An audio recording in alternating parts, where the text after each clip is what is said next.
The Most High's hand came upon me. I was taken out by the Spirit of the Most High, and set down in the valley. It was full of bones. The Most High led me all around them. There were very many of them spread over the valley, and they were very dry. I was asked, O mortal, can these bones live again? I replied, O my sovereign power, only you know. And I was told, prophesy over these bones and say to them, O dry bones, hear the word of the greatest power. Thus saith the Most High to these bones, I will cause breath to enter you, and you shall live again.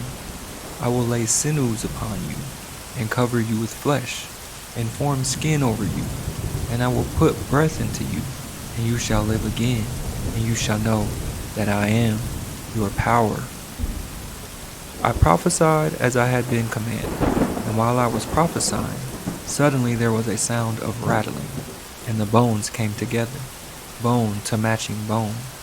I looked, and there were sinews on them, and flesh had grown, and skin had formed over them, but there was no breath in them. Then the Most High said to me, prophesy to the breath. Prophesy, O mortal, say to the breath, thus saith the living power, come, O breath, from the four winds, and breathe into these slain, that they may live again. I prophesied as I was commanded. The breath entered them, and they came to life and stood up on their feet, a vast multitude. And I was told, O mortal, these bones are the whole house of Yasharal. They say, our bones are dried up, our hope is gone, we are doomed. Prophesy therefore and say to them, thus saith the living power, I am going to open your graves and lift you out of the graves, O my people, and bring you to the land of Israel. You shall know, O my people, that I am your power. When I have opened your graves and lifted you out of your graves, I will put my breath into you, and you shall live again, and I will set you upon your own soil. Then you shall know that I, have spoken and have acted, declares the living power.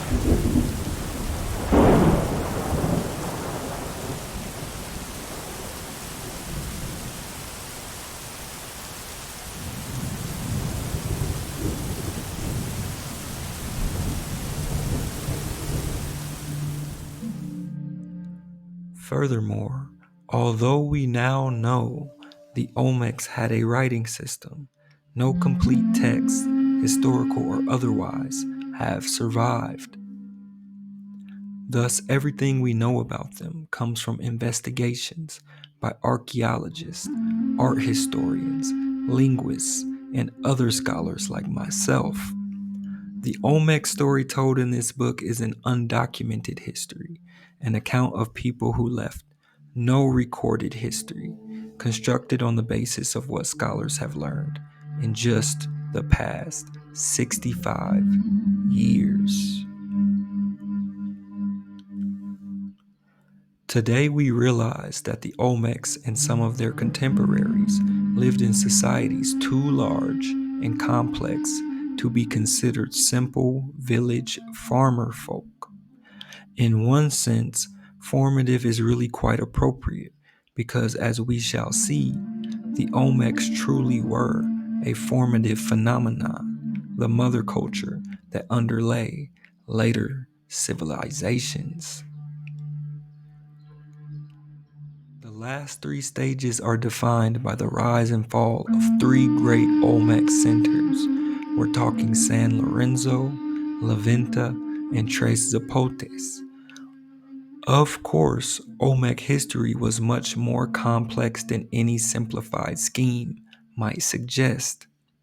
Even the history of Tres Zapotes turns out to be much more complicated than previously realized. Finally, and perhaps most seriously of all, many large Olmec archaeological sites lie undisturbed beneath cattle pastures and jungles.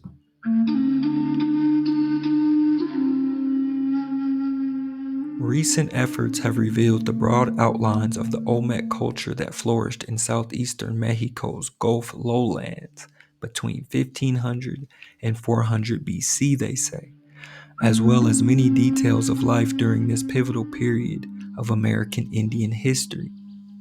Today we know that the Olmec culture was the earliest civilization and one of only 6 pristine civilizations in human history. What is a pristine civilization, you may ask? It refers to a civilization that emerged independently and without external influence or contact with other established urban societies. In quote, a cradle civilization, because they developed in isolation. In today's episode, we'll focus on orientation and specific landmarks related to the Olmec civilization, specifically the 3 major Olmec centers: Venta, San Lorenzo, and Tres Zapotes. We will touch on other sites such as Laguna de los Cerros, El Manatí, and Oxtotitlan. Here we have a map of Olmec archaeological sites and findings. Again, we'll focus on Venta, Tres Zapotes, and San Lorenzo. Again, we'll highlight Laguna de los Cerros and other landmarks such as Potrero Nuevo and El Manatí, including the 3 major rivers, Rio Papaloapan, Rio Coatzacoalcos, and Rio Tonala. La Venta's modern history is interwoven with the story of Petróleos Mexicanos, or Pemex, Mexico's national oil company. The La Venta ridge caps an upward-pushing salt dome, a sure indication of buried oil deposits. Foreign oil company geologists were already exploring the region. By the time Sterling and Drucker began their pioneering excavations 14 years later, the pace of exploration had increased, culminating with the construction of a Pemex refinery on the edge of the ridge in the late 1950s. That facility and the town that grew up around it inflicted tremendous damage on the archaeological site. Mounds were destroyed to create an aircraft landing field, while bulldozers leveled the summit of the Great Pyramid to create a park. A few small excavations were carried out at Tres Zapotes and La Venta in the 1970s, but in general looters were much more active than professional archaeologists. As the national and international markets for Olmec pottery, figurines, sculptures, and jades grew rapidly, local farmers and professional treasure hunters responded by ransacking Olmec sites for objects to sell.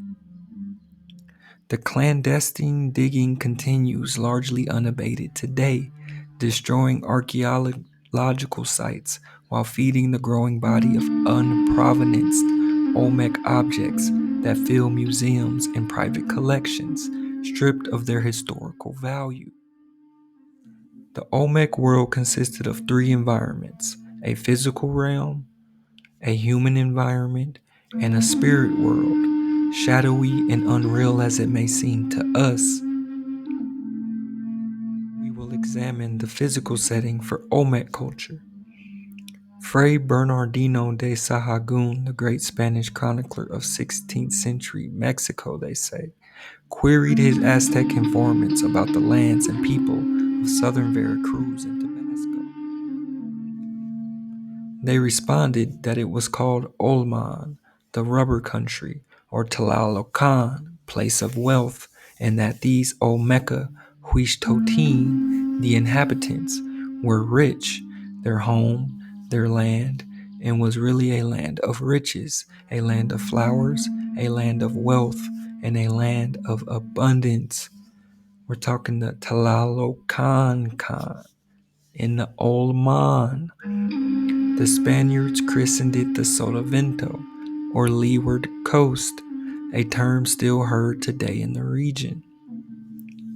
The actual area included in Aztec Oman is unclear, but probably encompassed over 4,000 square miles, including the Papaloapan, Coatzacoalcos, and Tonala River basins, as well as the volcanic Tuxtla Mountains that loom over them like a gigantic Mesoamerican temple base.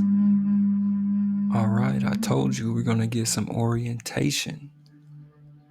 To the north, we have the Gulf of Mexico. The Tuxtla Mountains play an important role in this video. Rio Papaloapan and Tres Zapotes, Laguna de los Cerros, we're talking La Venta, and San Lorenzo along the Coatzacoalcos River and the Tonala River. Many archaeological investigations near the lake reveal that volcanic ashfalls disrupted human occupation on many occasions in the past, forcing humans to abandon much of the region for centuries. The mountain also played an important role in Olmec cosmology and worldview. Mountains were believed to be the abode of gods with a little g, who controlled human affairs, and the volcanoes may have provided the inspiration for the man-made mountains we call temple pyramids at La Venta. Olmecs from La Venta even constructed a shrine at the top of San Martin Pahapan, focused on an outstanding stone sculpture depicting a young lord in the act of creating the world.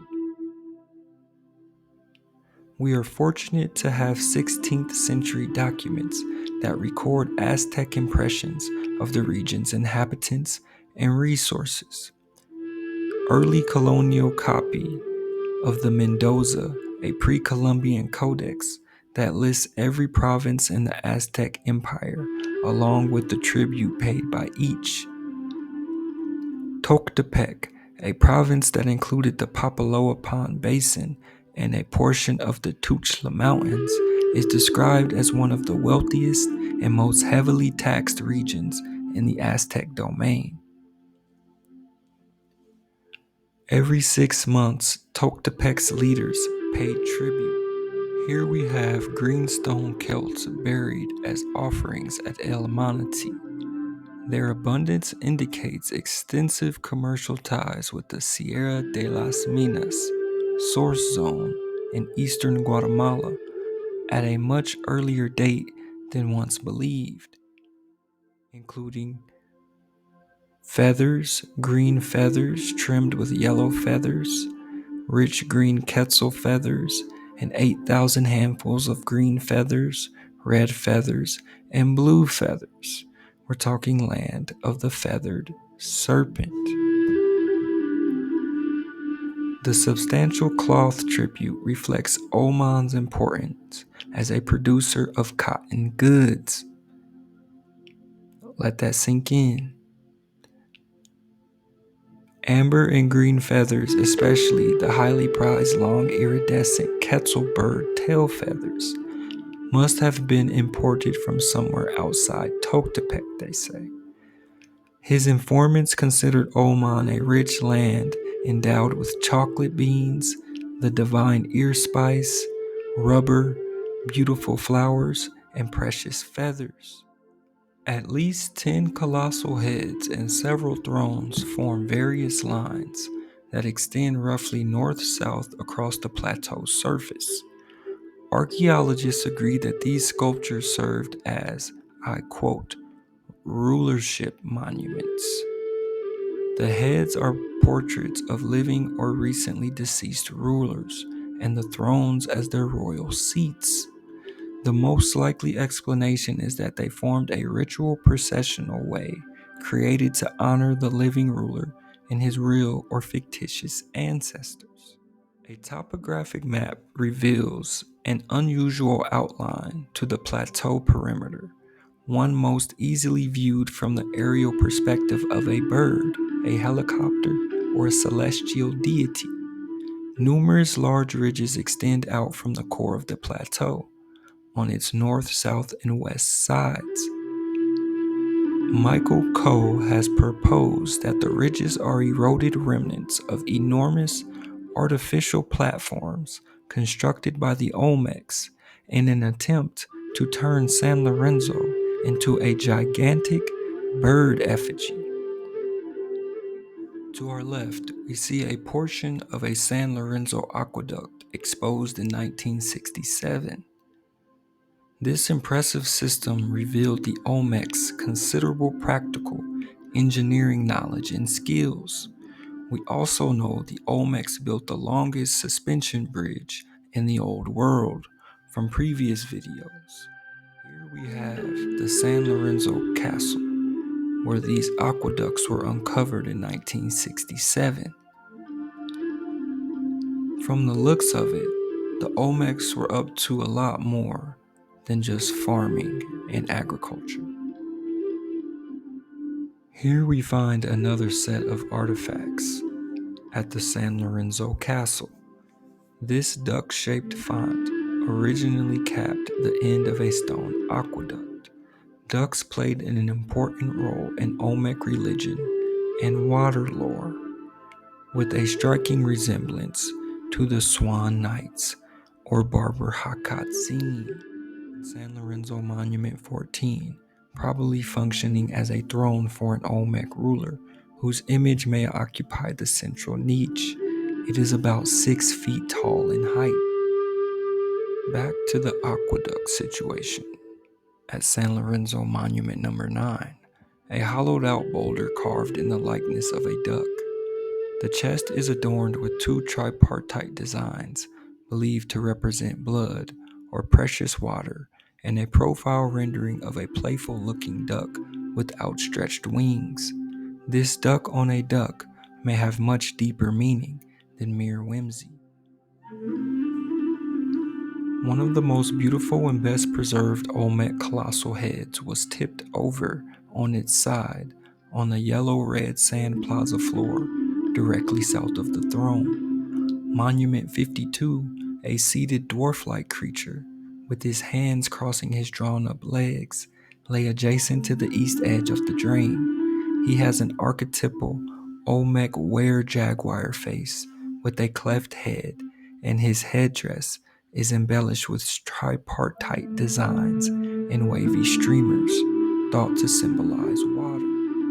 The multitude of stone sculptures displayed in the royal compound and elsewhere around the site. To date, 124 stone sculptures have been recovered in the San Lorenzo area. They range from small pieces weighing a few hundred kilograms to gigantic, colossal heads and a tabletop throne, estimated to weigh a massive 28 tons. We have no way of knowing how many were ever displayed at one time, but perhaps visual displays of the dynastic legacy. Monuments frequently formed part of larger contexts or settings. There may have been permanent displays of colossal heads and thrones, and from time to time, smaller monuments were added or taken away as needed. Monument 34, a robust kneeling man, apparently even had movable wooden arms that could have been manipulated at will. These permanent installations were built in modern museum parlance. These carvings were not simply art for art's sake, but rather deified ancestors and expressions of the cosmos. Successful delivery of a stone or finished monument involved complex organization and the ability to command prodigious amounts of labor over treacherous waterways and through rough jungles, ensuring the feeding and housing of workers for periods of months and anticipate unpredictable weather and river conditions. To put it plainly, the Olmecs weren't building art simply for art's sake. There were greater plays at hand. As we back out, let's get some more orientation. Again, between the Rio Coatzacoalcos River and the Rio Chiquito or the Chiquito River, we find all these mound towns. Specifically, we find the site of San Lorenzo. Laguna de los Cerros is a large archaeological site spread across the low rolling foothills south of the Tuxtla Mountains. It includes at least 95 mounds, some reaching 98 feet in height, clustered in a 99-acre area. Laguna de los Cerros lacks realistic colossal heads, but does have two smallish, and some would say, ugly heads depicting fantastic creatures with, I quote, curly hair, fanged were-jaguar mouths, and square eye plaques. Monument 19, a beautifully executed standing male wearing a cape and carved in the round, is hauntingly reminiscent of an ancient Eastern Mediterranean sculpture, they say. Unfortunately, this masterpiece is missing its head. Laguna de los Cerros Monument 1 appears to portray a curly-haired individual with an afro, whose face is covered with a mask, carved in the likeness of a supernatural, estimated to weigh about 1 ton. Gonzalez's site map of the downtown core shows numerous large earth mounds and courtyards that form plaza groups. This centerline bisected the community into east and west segments that frequently appear to be mirror images.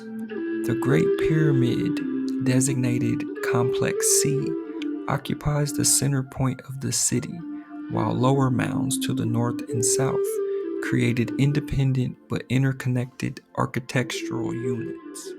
When you take a step back and look at the planning of Venta, you see the colossal heads that they always show you in the pictures are facing north. In the center of the city, we have Complex C, or the Great Pyramid, and to our right, we have the Sterling Acropolis. If you're not familiar what an acropolis is, it is best described as a defended, elevated area within a city, often a hill that serves as a center for religious and civic life, and sometimes as a refuge. At this site, we find a serpent's head, which appears to be crowned with plumes, making it the oldest known depiction of a feathered serpent in Mesoamerican art. And Monument 21 is a mutilated and headless human figure shown seated behind a rectangular block. The second set of sculptures contains 3 colossal heads placed in a line oriented east to west. David Grove believes they proclaim Venta's divine nature personified in its deified rulers. Complex C dominated Venta's landscape. It measures 422 feet north to south, 376 feet east to west, and over 100 feet high. The original shape of this massive construction is a matter of considerable controversy. When it was still shrouded in tropical forest, archaeologists assumed it to be rectangular. Put the misconception to rest in 1967, when they prepared a detailed topographic map shortly after the vegetation had been removed. Today it has the form of a fluted cone with a round base and 10 troughs and 10 ridges extending up the sides, rather like an upside-down paper cupcake mold. Is that what the Olmecs intended? This chart shows different interpretations of the shape of Venta's Pyramid C over the course of the 20th century. Even the latest 2 on the right will probably require significant revision. Take a moment to soak in the magnificence of the Venta Pyramid, aka the Great Pyramid. This aerial view gives you an idea of how this structure dominated the landscape. Magnetometer survey in 1967 revealed a strong magnetic anomaly high on the south side of the pyramid. It may be nothing more than a patch of burned clay, they say, but it may also instead be a cache of buried monuments or even the tomb of an Olmec ruler, perhaps the founder of the Venta dynasty. The apron around the southeast and west sides of the Great Pyramid greatly enhanced the visual impact of the towering earth mound as viewed from Plaza B. Olmec architects employed scenery backdrops composed of two small earthen mounds, C4 and C5, at the southeast and southeast corners of the apron. 6 large stone slabs with carvings on one face were firmly embedded in the apron floor at the foot of the Great Pyramid. Monuments 87, 88, and 89, all carved from volcanic stone. Stela 5, located east of the line, were made from greenstone. Did the colors refer to different parts of the Olmec universe? 4 sculptures, 88, 89, 25/26, and 27, depict the supernatural or mythological creature identified by Karl Taub. Stela 5 shows 3 standing people observed by a fourth, placed in a register above them. This scene may depict an actual or imagined historical incident in which a ruler and other dignitaries were being watched over by a supernatural patron or ancestor. The thrones, designated as altars 2 and 3, are 2 large flat-topped monoliths that sit on the ramp in front of the apron. Both depict seated human adults emerging from niches. That on altar 2 holds a baby in his hands, while his companion does not. Mounds B1, B2, and B3 are on the east. Plaza B is a large open area covering 42,000 or 452,000 square feet that would have provided ample space for thousands of spectators. The many sculptures placed around the plaza include a colossal head, 3 thrones in Stela 2, and a large basalt column.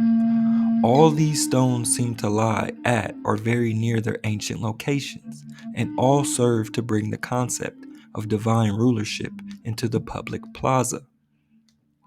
A small group of earth mounds and plazas directly north of the Great Pyramid form one of the most unusual architectural complexes in the Olmec world. Known as Complex A, the buildings visible on the surface, together with richly stocked human burials and caches and offerings, formed a 3-dimensional replica of the Olmec cosmos. A secluded retreat where Venta's royalty gathered to commune with their deceased and deified ancestors. Connecting Mound C2, a small platform at the foot of the Great Pyramid, to the enclosed court,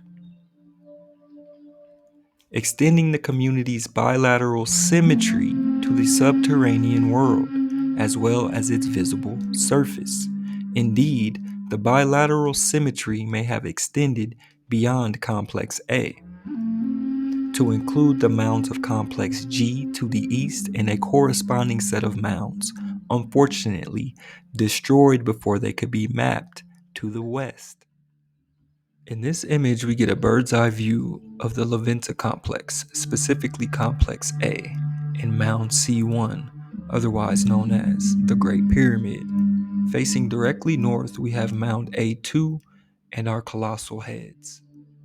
Found at Venta is an offering of 38 polished green serpentine and jadeite celts deposited on Venta's center line in the clay field above Mass Offering 3. One of 19 Celt caches uncovered in Complex A during the 1955 University of California, Berkeley Smithsonian Project. The cruciform layout suggests some cosmological message related to the 4 world directions. Similar enclosures were created on top of Mounds A at the south end of the enclosed court, and Mound A2 was enlarged to receive several burials. Hidden away from view were mound interiors constructed of adobe blocks and carefully selected clays, buried tombs with rich offerings and elaborate caches, creating a 3-dimensional ritual setting that replicated the Olmec underworld, the world of the living, and the Shamaims. 7 jadeite and serpentine celts arranged in a cruciform pattern. Others were placed in shallow pits excavated in the sand, equidistant from the site's center line. Their contents were identical. 9 celts laid in 3 rows of 4 by 4 by 1, and an iron ore mirror north of the single celt, and cinnabar stains at the south end. Tomb B, a large sandstone sarcophagus carved with likeness of the Olmec dragon on its exterior, was placed directly above. Here we have a scene from Venta's Stela 3, found in Complex A. 2 elaborately garbed men of high rank, including perhaps Venta's ruler, face each other. 5 other figures that may be ancestors or supernaturals surround them. Venta Monument 19. This dynamic portrayal of a rattlesnake with a feathered crest is the oldest known feathered serpent in Mesoamerican artwork. Grove reasoned that most sculptures remain close to the spot where the Olmecs left them. Thus, 3 colossal heads occur together at the north edge of the site, while a 4th lies in the middle of the plaza. 8 of 9 thrones, or altars, cluster in or near Plaza B. 5 sit in Complex B on or near the site's center line, and 1 lies east of Mound D8. Finally, 2 large stelae that appear to portray rulers in action are found in Complex A, while a 3rd is in Plaza B next to the colossal head. The Great Pyramid of Venta is divided into 2 sectors. The south sector, including complexes B and D, and most of the major monuments, was designed for large public performances, which the sculptures function in rituals dedicated to the living ruler and his relationship to the supernatural world. The north sector, complexes A and I, was a mortuary complex where major tombs marked the world of the ancestors and the past. The Great Pyramid dividing them represents a sacred mountain that may have served as the portal connecting the 2 worlds. He views the northern sector as a 3-dimensional model of the Olmec cosmos, with the Great Pyramid symbolizing what the Maya called the first true mountain, the source of potable water and the site of the creation of human beings. The line of maize god stelae on C3 depicts vegetative fertility and the cosmic axis, or axis mundi. Together with the 2 nearby thrones, they created a stage where Venta rulers publicly reaffirmed their elite status by reenacting world creation events. The enclosed court was the centerpiece for a royal mortuary complex, replicated the spot in the cosmos where First Father raised the world tree during the creation of the present world. The buried massive offerings represent the primordial ocean on top of the Olmec dragon. Mound A2 is a royal burial mound surrounding Tomb B sarcophagus, the final resting place for a true Olmec king. The dead ruler plays out an eternal role in an endless cycle of creation. Like later Mesoamerican rulers, Olmec shaman kings or priest kings were considered living participants in the eternal universe. Thus, the ruler's surroundings, the stage on which he played his divine roles, had to duplicate the other world. This stage included his eternal resting place, the spot where his successors could summon his spirit and seek his help and guidance. The cloud-covered summit of the volcano San Martin Pahapan has always been one of Oman's most inaccessible places. Given the Olmec's penchant for tackling exceedingly difficult projects, it is not surprising that they chose this spot to erect a stunning masterpiece of stone sculpture. The Olmecs believed that cloud-covered mountain peaks were home to the rain and water gods with a little g, while earth deities lived inside the mountains. The sculpture depicts a kneeling life-sized man who wears an elaborate helmet decorated with feathers and an Olmec greenstone mask. To our left, we see a greenstone figurine attributed to Rio Pesquero. This exquisite small sculpture is thought to be an official portrait of an elaborately dressed Olmec ruler wearing a maize god headdress. To our right, this celt is attributed to Rio Pesquero.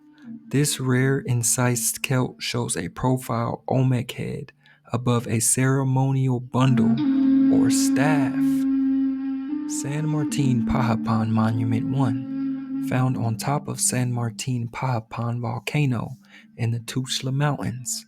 This monument continued to be venerated from Olmec times until it was removed to the Museum of Anthropology in 1967. The position of the young man's hands and legs suggests he is in the act of rising up as he lifts a staff thought to represent the world tree, a horizontal to a vertical position, standing at 55 and 1/8 inches tall, so about 5 feet tall.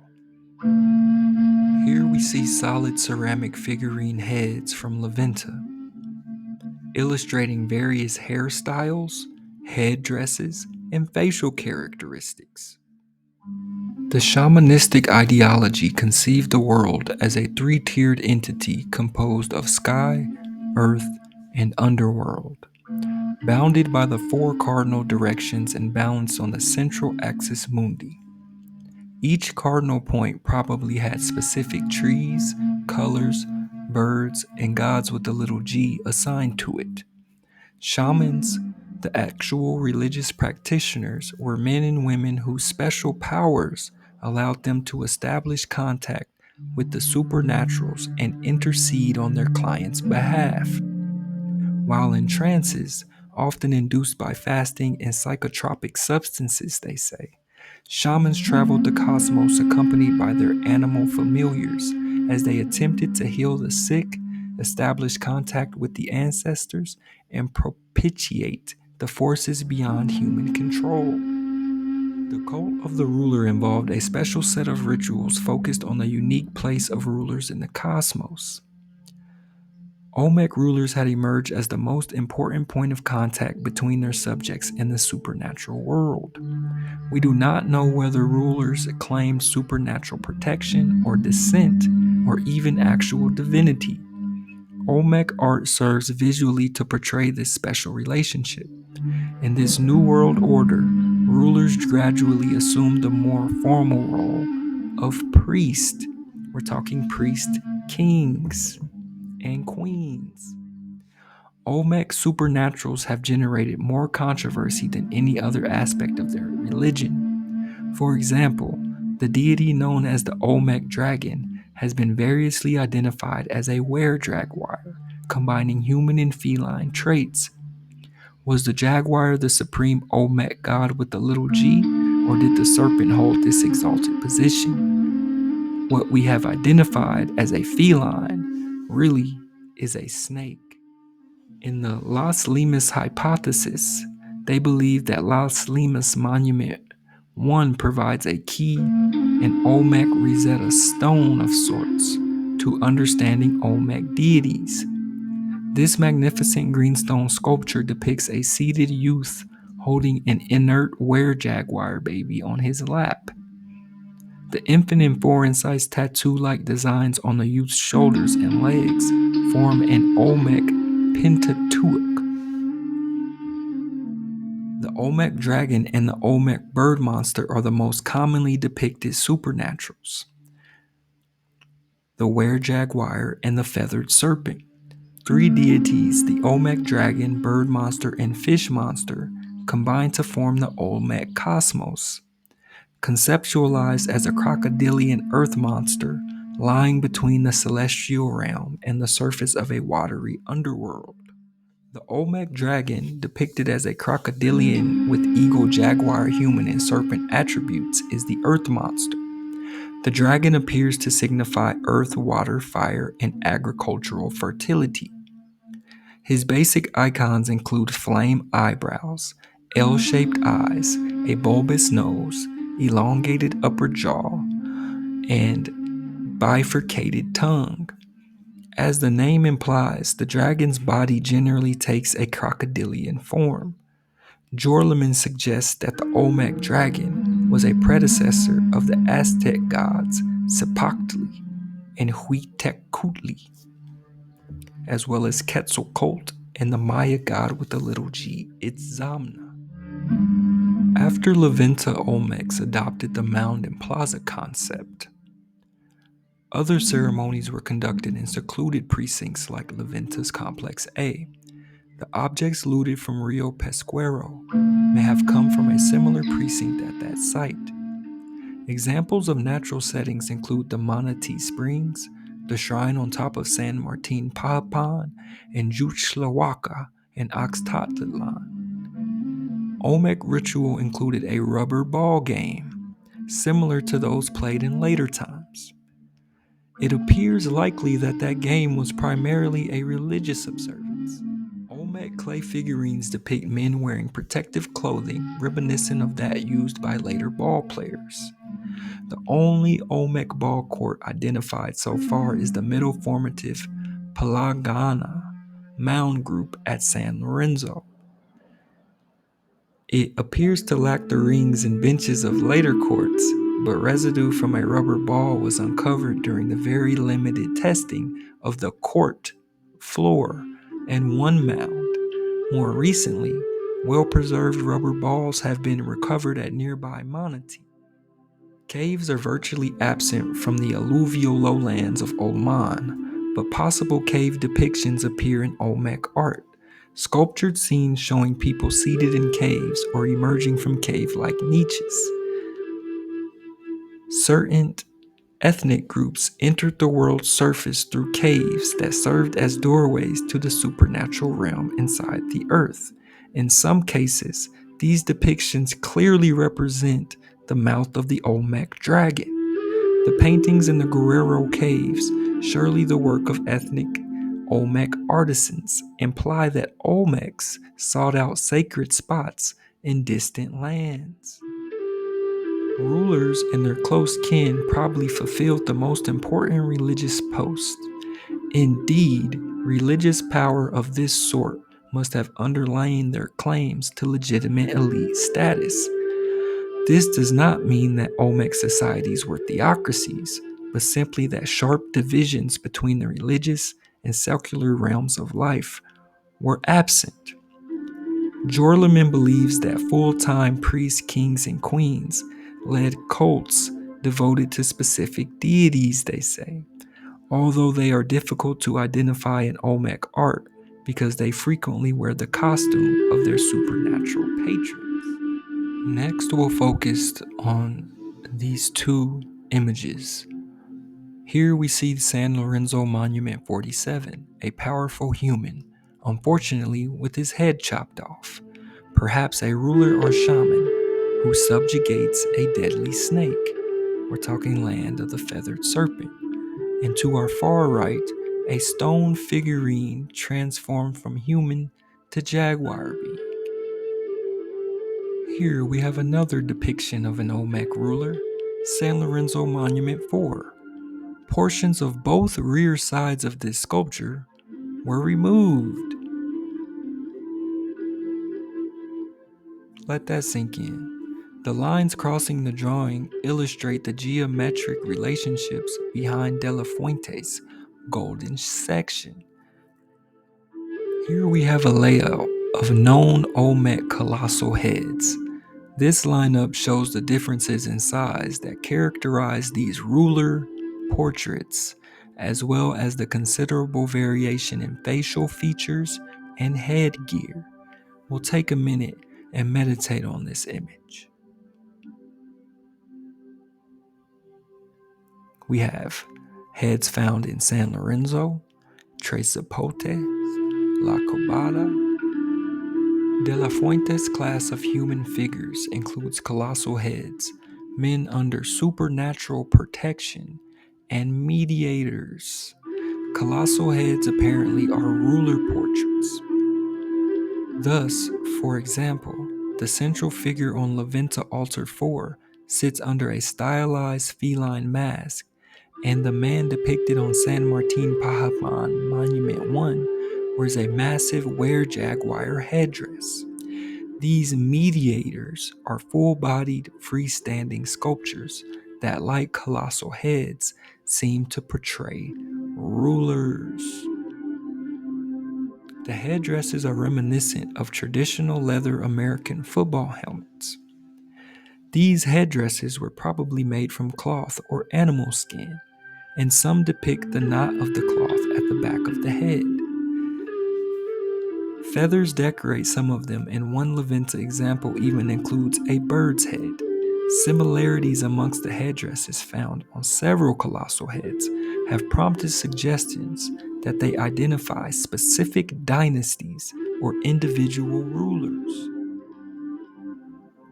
Thrones are large flat-top rectangular basalt blocks with primary images carved on the front, and at times, subsidiary scenes on the sides. La Venta's Altar 4 is even larger and weighs an estimated 33 metric tons. 14 thrones are known. 7 occur at La Venta, and another 4 are found in or near San Lorenzo. Tabletop thrones, the most common type, have flat tops and ledges that project out from the top. They all depict scenes and motifs related to rulership and royal descent. The mythic image of a larger-than-life-size human emerging from a niche holding a baby in their hands. Although the infant's features are eroded or destroyed, in every case, they clearly depict were-jaguars, similar to that portrayed on the well-preserved Las Limas sculpture. The true functions of thrones as seats for rulers only became apparent after archaeologists discovered the Olmec-style mural in Oxtatlan Cave in Guerrero, with its elaborately dressed man seated on top of a supernatural face identical to the one on La Venta's Altar 4. 3 somewhat aberrant thrones lack niche figures. La Venta's Altar 1 substitutes a were-jaguar face, while Potrero Nuevo Monument 2 features 2 chubby Atlantean figures. Here we have La Venta Stela 2. This large irregular stone slab depicts a standing Olmec ruler surrounded by smaller beings, perhaps supernatural protectors or ancestors. It stands a whopping 166 inches tall, about over 10 feet tall. And next on our list, we have an Olmec winged pectoral modified through time. Later users drilled holes through the existing St. Andrew's crosses on the wings and added writing to the back. This is about 3 inches wide. Take note of the St. Andrew's crosses embellished on the stone. To our right, we see a serpentine statuette from coastal Chiapas, known as, in quote, Young Lord or Slim. This masked male holds a scepter in one arm and a blood letter in the other. His arms, thighs, and legs are richly decorated with tattoo-like designs. He stands at 25 inches tall, about 2 feet tall. As it stands, today, Slim resides in a private collection in the United States, but is believed to have originated near La Blanca. He wears a tall headdress, a face mask, and loincloth, while clutching 2 celts or scepters close to his chest. Some students of Olmec art believe that Slim represents a shaman or priest king and consider him a ruler, perhaps shown at the moment of his ascension to power. Here we see a stone Yuguito from Tlacotepec, Guerrero. The face on this domed horseshoe-shaped object is clearly Olmec, but features a rather flat nose and unusually sensuous lips. Its function is unknown. Archaeologists were amazed when unique Olmec-style wall paintings first appeared in Juxtlahuaca and Oxtotlilan caves, approximately 40 miles southeast of Chilpancingo in the late 60s. Today, many still consider them the most sophisticated and complex cave paintings known in the Americas. In his account of the discovery, he describes passing through the Hall of the Dead, a huge cavern littered with human skeletons, onto the Hall of the Ritual, located over 3,400 feet in from the entrance. He wears a feather cape or cloak over his arms and back, a green belt and loincloth, and a red fringed skirt decorated with two hand and scroll motifs. It also features a pectoral decorated with the cross bands of the St. Andrew's cross. His right leg dangles over the edge of the jaguar's face, a face virtually identical to those in the top registers of Venta's altar 4. This vibrantly painted scene provided the first clear evidence that Olmec altars were actually thrones. In reality, Stela 1 was never lost. It stood upright near the river's edge on the property of the Dominguez family. The stela, as early as 1870, was known locally as El Indio. The terms Indio and Negro in Spanish have historical and cultural meanings related to race and social classification. Indio was a part of the caste system, a social hierarchy based on ancestry that classified individuals based on racial makeup and social status. While it primarily referred to people of pure American Indian ancestry, it could also be used more broadly to describe someone with dark skin, sometimes in a way that avoids using the term Negro. In contemporary contexts, Indio can be a first name or refer to places, and it remains part of discussions about cultural identity and indigenous rights, Jake.